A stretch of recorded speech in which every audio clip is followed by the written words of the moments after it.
पंचवर्षीय योजना 1951। पहली बात तो ये है कि पंचवर्षीय योजना तो कितने साल की रहेगी?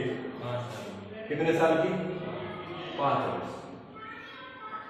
पंचवर्षीय योजनाओं की जरूरत क्यों पड़ी? पहली बात तो ये पंचवर्षीय योजना एक्चुअल में बनाई किसने थी? पहले तो ये बताओ, एक्चुअल में बनाई किसने थी पंचवर्षीय योजना?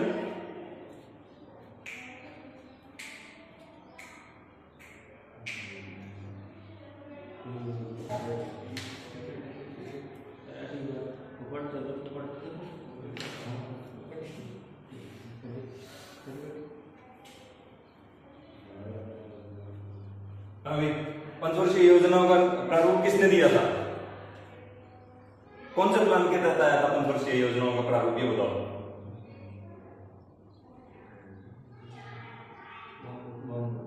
बॉम्बे प्लान पढ़ा था हमने। बॉम्बे प्लान या कौन सा प्लान है उसका दूसरा नाम क्या? बॉम्बे प्लान का टाटा बिरला प्लान। घनश्याम दास बिरला लोग थे उसमें, उन्होंने बनाया था। तो टाटा बिरला प्लान या बॉम्बे प्लान, ठीक है। 5 वर्ष की ये योजना थी। अब देश जो है वो सबसे पहली बात तो ये है कि किससे जूझ रहा है? एक तो संकट से, और संकट भी कैसा है? आर्थिक। एक है भूमि, और भूमि में सुधार करने की जरूरत है, क्योंकि भारत कौन सा देश है? कृषि प्रधान।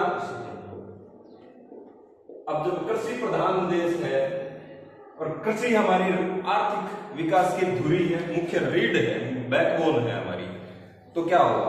अगर हम कृषि पर ध्यान न देकर के दूसरी चीजों पर ध्यान देंगे तो क्या होगा? मोस्टली जनता डिपेंड किस पे है? कृषि पे डिपेंड है, और इसी को हम ध्यान में नहीं रख रहे हैं तो क्या हो जाएगा? दिक्कत पैदा होगी। इसलिए सबसे पहला कृषि विकास कार्यक्रम, जो पंचवर्षीय योजना थी उसके अंदर किस पर ध्यान दिया गया था? कृषि पर। अंग्रेजों के टाइम से ना थोड़ा सा हम पीछे चलते हैं। एक बार 1951 से थोड़ा सा पीछे चलते हैं। अंग्रेजों के टाइम से ना एक प्रथा चलती आ रही थी। कौन सी? जमींदारी प्रथा। अब ये जमींदारी प्रथा क्या है? एक व्यक्ति उसने क्या किया कि बहुत सारी जमीन पर कब्जा कर लिया, खूब सारी जमीन पर उसने कब्जा कर लिया। अब वो क्या कर रहा है? बटाई पे, जोत पे, हिस्से पे, आज की भाषा में कहें तो आध पर, ठेके पर, चौथी, ऐसे वो जमीन दे रहा है। समझ गए? मालिक तो अकेला, मालिक तो एक है। अब जो भी फसल आएगी, जो भी उसकी पैदावार आएगी, उस पर मुख्य हक किसका रहेगा? मालिकाना हक तो उसी का रहेगा, जमींदार का रहेगा। अब प्रथा कौन सी चल रही है? जमींदारी प्रथा चल रही है, तो मुख्य अधिकार रहेगा किसका? अब जो आध पर काम कर रहा है, मान लो किसी ने 10 बीघे जमीन आध पर ली है, तो उसको तो आधा ही पल्ले पड़ा, उसमें से भी आधा खर्चा भी तो उसको देना पड़ेगा। किसी ने अगर ठेके लिए तो उस हिसाब से ठेका भी उसको देना पड़ेगा। किसी ने अगर वैसे जोत पर ले रखी है तो फिर उसको इस हिसाब से उसका परसेंटेज मिल जाएगा, लेकिन कंप्लीट तो नहीं मिलेगा। एक तो 5 लाख की फसल हुई मान लीजिए, और एक 5 लाख का 1% मिलना या 10% मिल जाना ज्यादा से ज्यादा 50,000 रुपये, 4.5 लाख कौन खा गया? सीधे सीधे जमींदार खा गया। तो ये जो जमींदारी प्रथा थी ना, ये उस टाइम में बहुत व्यापक रूप से चल रही थी। ये एक तरीके से हम कह सकते हैं कि भूमि जो कार्यक्रम थे ना, उसके तहत एक तरीके की कुरीति थी, कुप्रथा थी। अकेला व्यक्ति है, उसके नीचे उसने जमीन हड़प रखी है बहुत सारी, और लोगों को दे रहा है बटाई पे, जोत पे, कृषि के लिए हो गया है। कृषि की हालत हमारी वैसे ही ठीक ठाक नहीं थी, बहुत ज्यादा ठीक ठाक नहीं थी। वैसे ठीक थी लेकिन बहुत ज्यादा ठीक ठाक नहीं थी कि हम एकदम से हमारे आर्थिक जो सुधार है उसके अंदर एकदम से उछाल कर पाए, उतनी सुधार में थी नहीं। तो इसलिए जो पहली पंचवर्षीय योजना आई उसके अंदर 2 मुख्य कार्य किए गए। एक तो कृषि पर ध्यान दिया गया, और दूसरा जो जमींदारी प्रथा थी उसको खत्म किया गया। अंग्रेजों के टाइम से चलती आ रही थी जमींदारी प्रथा, उसको खत्म कर दिया गया, क्योंकि ये जमींदारी प्रथा है ना, इसको आप खत्म करो। एक व्यक्ति के लिए कानून बना दिया कि अधिकतम भूमि कितनी रख सकता है। अधिकतम भूमि, एक व्यक्ति कितनी अधिकतम भूमि रख सकता है, ये कानून डिक्लेयर कर दिया गया कि एक व्यक्ति जो है इससे ज्यादा भूमि नहीं रख सकता। अगर इससे ज्यादा भूमि रखेगा तो फिर उस पर कानून लागू हो जाएंगे। ठीक है, इसलिए अधिकतम भूमि का कानून तय कर दिया गया। जब अधिकतम भूमि का कानून तय हो गया तो जमींदारी प्रथा अपने आप खत्म हो गई। मान लीजिए किसी को बोल दिया कि 25 बीघे से ज्यादा आप जमीन नहीं रख सकते, अब वो 25 के अगर 26 हो गए तो उस पर कानून दूसरे लागू हो जाएंगे, फिर उसको टैक्स उस हिसाब से देना पड़ जाएगा, है ना। तो अधिकतम भूमि कानून लागू कर दिया गया। हालांकि लोगों ने इसका भी तोड़ निकाल दिया, आज भी निकाल रहे हैं, आज भी कर रहे हैं। आज भी क्या कर रहे हैं, एक व्यक्ति का अधिकतम भूमि अगर कानून है, मान लीजिए आज भी अगर कानून बना दिया जाए कि एक व्यक्ति 25 बीघे से ज्यादा जमीन नहीं रख सकता, तो लोग क्या करेंगे, 25 बीघे मेरे नाम, 25 बीघे मम्मी के नाम, 25 बीघे पापा के नाम, 25 बीघे भाई के नाम, 25 बीघे बहन के नाम, 25 बीघे वाइफ के नाम। घर में 5 मेंबर है, 25 बन जाए 125, तोड़ तो निकल गया। एक व्यक्ति के नाम नहीं हो सकती 125 बीघा, कोई बात नहीं है भाई साहब, हम 5 हैं, हम कर लेंगे, हम एडजस्ट कर सकते हैं इसको। तो लोगों ने इसका भी तोड़ निकाल लिया था उस टाइम में। लेकिन कुल मिलाकर के बात यह है कि ये जो जमींदारी प्रथा चलती आ रही थी ना, इसके ऊपर विराम लग गया था। क्योंकि कानून जब आता है, ये भी सत्य बात है कि जब कानून निकलता है, कोई भी चीज नई चीज आती है तो उसका तोड़ पहले निकलता है,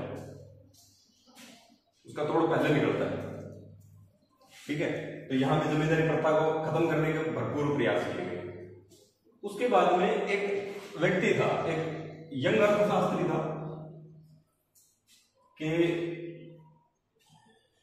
के एन रप्पा करके उसका नाम होता है। उसने कहा क्योंकि ये जो आर्थिक विकास चल रहा था ना, इसकी रफ्तार बहुत तेज थी, इतनी तेज रफ्तार थी कि 1956 आते आते शिक्षा के, कृषि के, आर्थिक विकास के नए नए मॉडल सरकार लॉन्च कर रही है। अब इसकी जरूरत क्यों पड़ी, जरूरत ये पड़ी कि एक प्लान्ड काम करें, एक सुनियोजित काम करें। क्या काम करें, सुनियोजित काम करें। सुनियोजित काम करने का मतलब क्या है कि पहले से हम प्लान कर रहे हैं ताकि हमें पता रहे कि हमें किस मद में कितना खर्च करना है और कैसे कैसे खर्च करना है। सरकार को फिर ब्यौरा भी तो देना है, हिसाब किताब भी तो देना है। सरकार ने ये चीज सोची, अगर सुनियोजित तरीके से इसका प्लान बना हुआ होगा तो हमारे पास खर्च करने के लिए जगह रहेगी, हमारे पास खर्च करने के लिए मद रहेंगे, हेडर रहेंगे कि हमें कहां कहां खर्च करना है, कैसे कैसे खर्च करना है, कितना कितना खर्च करना है। तो उस हिसाब से हम काम करेंगे। अब कृषि पर काम चल रहा है तो सिंचाई पर भी काम होगा। तो जो बागड़ा नांगल परियोजना है उसके लिए बहुत बड़ी धनराशि दी गई उस टाइम में 1951 के दौरान। 1951 की जो पंचवर्षीय योजना थी, प्रथम पंचवर्षीय योजना थी, उसमें कृषि के लिए काम किया गया था। तो बागड़ा नांगल जो परियोजना है उसके लिए बहुत बड़ी धनराशि दी गई। एक नाम याद रखना कि एन रप्पा का क्या था, शायद कि एन रप्पा या के कुमारप्पा कुछ ऐसा नाम है, के एन राज है क्या? हाँ, के एन राज है शायद, वो के एन राज एक अर्थशास्त्री हुआ है, इकोनॉमिस्ट हुआ, अर्थशास्त्री।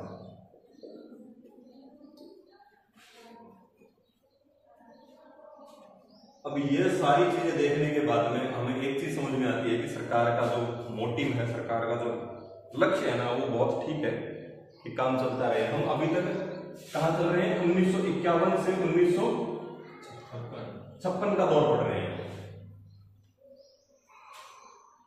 अब जब ये योजना लागू हुई 1951 के अंदर ना, तो जो भी बड़े बड़े अर्थशास्त्री थे, जो पत्रकार थे, जो समाज सुधारक थे, जो भी ऐसे बड़े बड़े लोग थे, उनको एक मुद्दा मिला बातचीत करने के लिए, बहस करने के लिए। बातचीत नहीं, सीधे सीधे कहो कि बहस करने के लिए एक मुद्दा मिल गया कि भाई तुम लोग ऐसा कैसे कर सकते हो, देश के पास पहले कुछ नहीं है और तुम लोग कह रहे हो कि हम पंचवर्षीय योजना बनाएंगे। हालांकि पंचवर्षीय योजना अगर हम कहें कि भारत ने बनाई तो ये नहीं है। भारत चला था सोवियत संघ की राह, किसकी राह पर? सोवियत संघ की राह। सोवियत संघ ने भी पंचवर्षीय, शुरुआती दौर में पंचवर्षीय योजनाएं अपनाई, भारत ने भी पंचवर्षीय योजनाएं अपनाई, क्योंकि उसको पता था कि अगर हम पंचवर्षीय योजनाएं लेकर के चलेंगे तो हम बहुत अच्छे तरीके से आर्थिक सुधार कर सकते हैं। 47 में देश आजाद हुआ, 3 साल कुछ ही नहीं है, अंतरिम सरकार चल रही है देश के अंदर। अंतरिम सरकार का मतलब क्या है कि कोई चुनाव नहीं हो रखे, कोई एक पर्टिकुलर सरकार नहीं बैठी, एक अंतरिम सरकार है, मिलीजुली सरकार। मिलीजुली सरकार का मतलब है कि आपस में एक कमेटी बनी हुई है, वो अध्यक्ष बने हुए हैं और वहीं से काम चल रहा है। 51 में आम चुनाव हुए, 51 में शुरू हुए, अक्टूबर से फरवरी तक 52 में खत्म हुए, सरकार बनी। अब ऐसी सिचुएशन के अंदर जितना खर्चा आया है, उस टाइम तक तो खर्चा लग ही रहा था, आ कहां से रहा था? उस टाइम तक तो खर्चा लग ही रहा था देश का, आने के साधन कहां थे? क्योंकि संविधान के अंदर कहीं कुछ ऐसा लिखा हुआ था नहीं कि आप इतना टैक्स दोगे, आप इतना वेट भरोगे, ये करोगे, वो करोगे, ऐसा कुछ लिखा हुआ था ही नहीं। जब संविधान ही नहीं था तो बेचारे टैक्स कहां से देते? और कोई दे न दे ये भी कोई मतलब की बात नहीं थी कि कोई देगा कोई नहीं देगा, वो तो उसकी सोच पर डिपेंड करता है। अब देश के पास इनकम कम और खर्चा ज्यादा ये खर्चा। अब कुल मिलाकर के हम कह सकते हैं कि देश किसकी मार झेल रहा है? गरीबी की। सिंपल गरीबी की मार झेल रहा है। गरीबी से बाहर तो निकालना है उसको। अगर गरीबी से बाहर नहीं निकालोगे तो फिर देश कैसे चलेगा? बजट आता है ना, हर साल आता है अपने बजट। पढ़ते हो क्या बजट पढ़ते हो? नहीं पढ़ते। अखबार में तो पढ़ा होगा। इन्होंने बजट पेश किया, राजस्थान का बजट इन्होंने पेश किया, केंद्र का बजट इन्होंने पेश किया, पढ़ते होंगे अखबार। एक तो आता है बजट और एक आता है ब्लैक बजट। हाँ, नाम से पता लग रहा है ना, काला बजट है, ब्लैक बजट, और एक आता है सिर्फ बजट। इन दोनों के बारे में हम देखेंगे, विस्तार से देखेंगे कि बजट क्या होता है, ब्लैक बजट क्या होता है। अरे 2 नंबर नहीं होता रे। दो नंबर नहीं होता ब्लैक बजट।